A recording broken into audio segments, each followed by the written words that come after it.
Hi, good afternoon, everyone. Hope you're doing all right on this Thursday. Um, Getting close to summertime, so I hope you all are enjoying the weather before it gets too hot. My name is Chelsea Barnes. I'm a Director of Government Affairs and Strategy at Appalachian Voices. I'm based in our Norton, Virginia office down here in Southwest Virginia. We are hosting another in our series, our Holler from the Hollers event. We hold this event every Thursday or most Thursdays at noon, just to provide people a way to plug in on what's happening at the federal level. We recognize that there is a lot going on in the federal policy realm, and it can be really hard to keep track of everything that's happening and even harder to know where to plug in and help advocate for your community. So this is our effort to try to ease that struggle and help folks make a difference for their communities in a somewhat chaotic time. So right now at the federal level, there's a lot going on with the DOGE activities, the Department of Government Efficiency activities kind of winding down, and Trump bringing his budget forth to Congress. At the same time, Congress is working on a reconciliation bill, a budget reconciliation bill that they're attempting to pass on party line basis. And then there's other things just happening within the agencies that can be really hard to keep track of as well.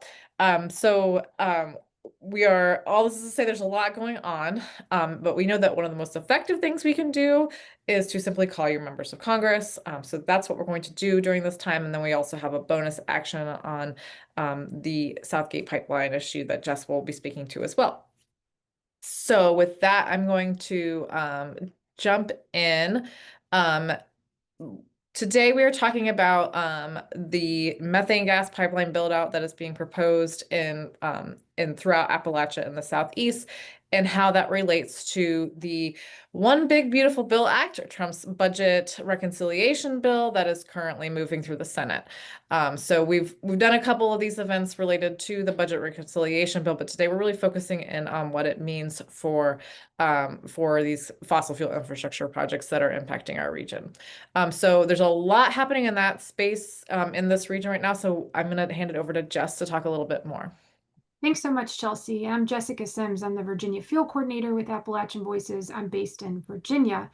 And so, as Chelsea said, the context for today's federally focused call is understanding what types of projects could be impacted and the scope of how many regions could be impacted by some of the provisions of the Big Beautiful Bill, there in quotes. So, to give the sort of zoomed out picture of what's happening in terms of gas build out, there is a significant amount of activity throughout Appalachia at this time. And these are projects that could potentially be impacted in some way by this bill, or they're sort of the precursor to more build out that could be impacted by the harmful provisions of this bill. So within the Tennessee area, the Tennessee Valley Authority, which is the utility provider there, has the second largest methane gas build out of any utility in the country. And so that's looked like multiple pipeline projects as they consider retiring coal plants and switching them to methane gas. So communities and advocacy organizations are fighting the Cumberland Project, which is from TVA, the Kingston Project, which is the retiring of a plant and then a conversion to gas, and then the Ridgeline Expansion Project, which is in partnership with the TVA, but is from Enbridge. So you have some familiar names of fossil fuel developers, but it's certainly a massive build out for that region and would have harmful environmental and health impacts. As you're looking a little further east at Duke Energy, another monopoly utility provider, they've proposed building nearly 9 gigawatts of new gas power plants. And so there's multiple pipelines that would be feeding that overbuilding of infrastructure, and just a massive amount of harmful emissions that would come from that. Many being proposed at the same time and bombarding communities with simultaneous review processes, public hearings, public comments, a lot for communities to have to decipher and respond to in an abbreviated amount of time. Some of the pipelines that would feed Duke Energy's gas plant build out are from Transcontinental Gas Pipeline Company. The sort of parent company of that is called Williams Companies. And they've planned two new pipelines through Virginia and North Carolina. The first is the Southeast Supply Enhancement Project, which would be a high diameter, high pressure gas line from Pittsylvania County, Virginia, into Rockingham, North Carolina, with additional segments in Guilford County and Davidson County, and then additional gas compressor station expansions. They have also recently announced another pipeline starting there in Pittsylvania County that would head north along their existing pipeline route, um, starting there and ending in Northern Virginia, purportedly to feed the data center market. But another large capacity, high pressure methane emission pipeline. And then the last one we want to mention today in the context of this bill and all the harmful projects that are under review at this moment is the Mountain Valley Pipeline Southgate extension. The Mountain Valley Pipeline is a 300-mile, 42-inch diameter fracked gas pipeline that starts in West Virginia and ends in Pittsylvania County, Virginia, and has had a very destructive history of its construction, earning $3 million in violations of environmental quality laws, and has been really harmful to the waterways, communities, land, and species along its route. The intention of that company is to extend that into North Carolina. So you have sort of hubs of massive build out of multiple high pressure, high diameter, flammable uh, fracked gas pipelines with communities in the direct blast zones of all of these. But that's the context for why some of the provisions of the Big Beautiful Bill are especially harmful as it relates to public process input and pipelines. And I'll pass it back to you, Chelsea. Thanks, Jess. So we've mentioned this a couple of times, but just to really dig in and detail what we're talking about here, there is a bill moving through Congress. It's a budget reconciliation bill. This has to do with mandatory spending within the federal government. The bill name is the One Big Beautiful Bill Act. At one time, it was the Renewing American Dream Act. They renamed it, but it is HR 1. And passed the House last month. This budget reconciliation process is something that allows the Senate to circumvent the filibuster so that they only need 51 votes in the Senate. So that means that it has to fit very specific rules to be able to be exempt from the filibuster. And the rules generally relate to making sure that the bill only addresses spending, revenues, or the federal debt. And so it's a tool that is often used by majority party for majority party priorities. Anytime you have one party controlling both the House, the Senate, and the presidency, they tend to use this tool to just get their majority party priorities through. And so that's what we've got happening here this congressional session. So specific to this issue that we're talking about today, what's in the bill? It's a very big bill. It impacts everything from healthcare to Department of Energy to EPA to food assistance and all sorts of other issues, taxes, etc. But we're focusing in on the elements that relate to permitting or environmental reviews and protections. So one piece of this bill allows companies to pay for expedited project approvals that allow them to skip environmental reviews. So basically fast tracking your environmental review, allowing you to skip certain steps like public input or reviews from different agencies. Those processes we know are really important because they help catch things like impacts on drinking water or impacts on endangered species or impacts to farmland.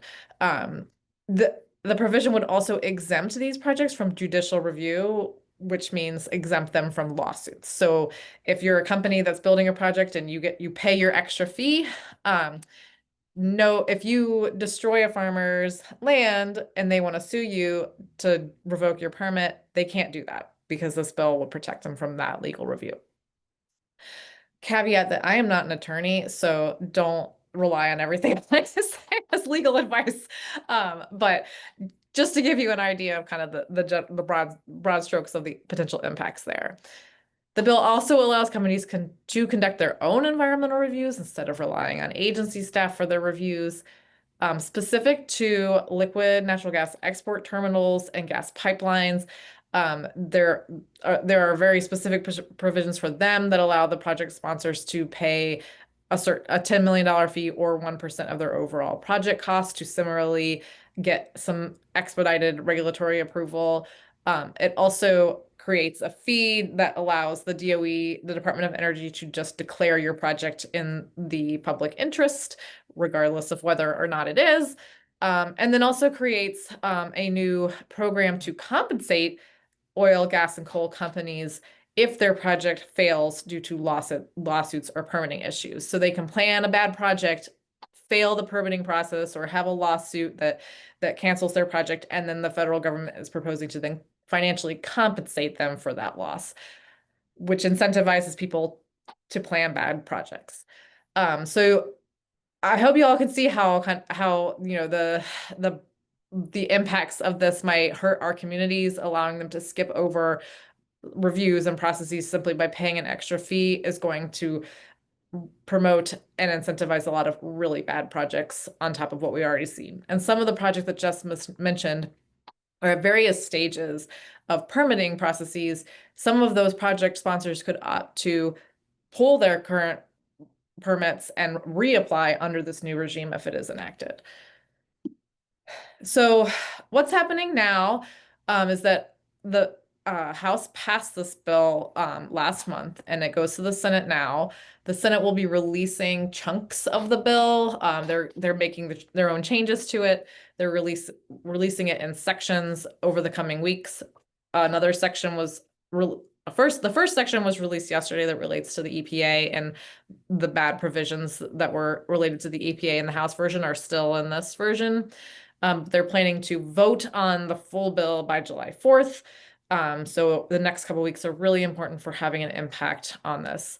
One important step is the very wonky, the parliamentarian of the Senate is going to have to review the Senate bill and make sure that it passes all the tests that I mentioned up top, that the bill has to relate to the budget or taxes or revenue or the debt. So some of these provisions could fall out of the bill simply because the parliamentarian says, no, this isn't allowed under budget reconciliation.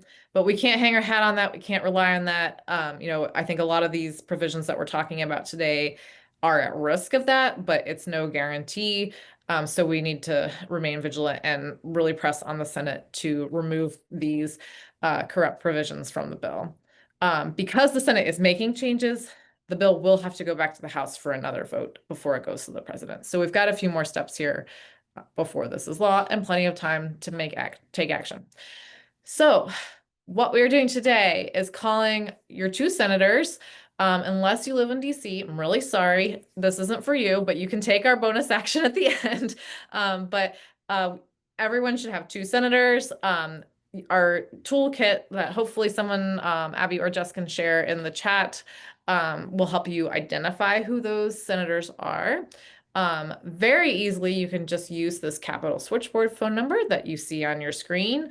I will read it in case you're on the phone. The phone number is 202-224-3121. Again, that's 202-224-3121. And that's the switchboard. So from there, then you will pick your specific senators. Please call them both. The toolkit also includes a way to find your email addresses or contact forms for your senators as well. So after you call, you can also send an email. And then at the end, we also have a bonus action specific to the Southgate extension. And I'll let Jess explain what that is real quick. Thanks. So next step, if you have time today, the MVP Southgate pipeline is under a review by the federal government right now, FERC, the Federal Energy Regulatory Commission, who would be impacted by this bill. So we are asking members of the public to ask FERC to deny MVP's amendment request for Southgate. They're trying to change the route, pipe diameter, and the project's total gas carrying capacity. And we think big changes, means they need a new certificate. They need to go back to the drawing board and start that review process again. So if you have time, you can take that action today. It's just a simple click-through petition. All right, if you've got the switchboard number handy, the next screen is going to be a script that you can use when you make your call. I'm going to leave that up for a while. And we're going to take the next 10 minutes or so to make those calls. You might get a voicemail. You can leave a voicemail. You might get a staff person. If you get a staff person, be sure to ask them what their boss plans to do and how they feel about these provisions of the bill specifically. And please keep us updated in the chat in terms of who you're calling and what you're hearing, and who you're leaving messages with. So with that, I'm gonna go on mute and I'll advance to the scripts.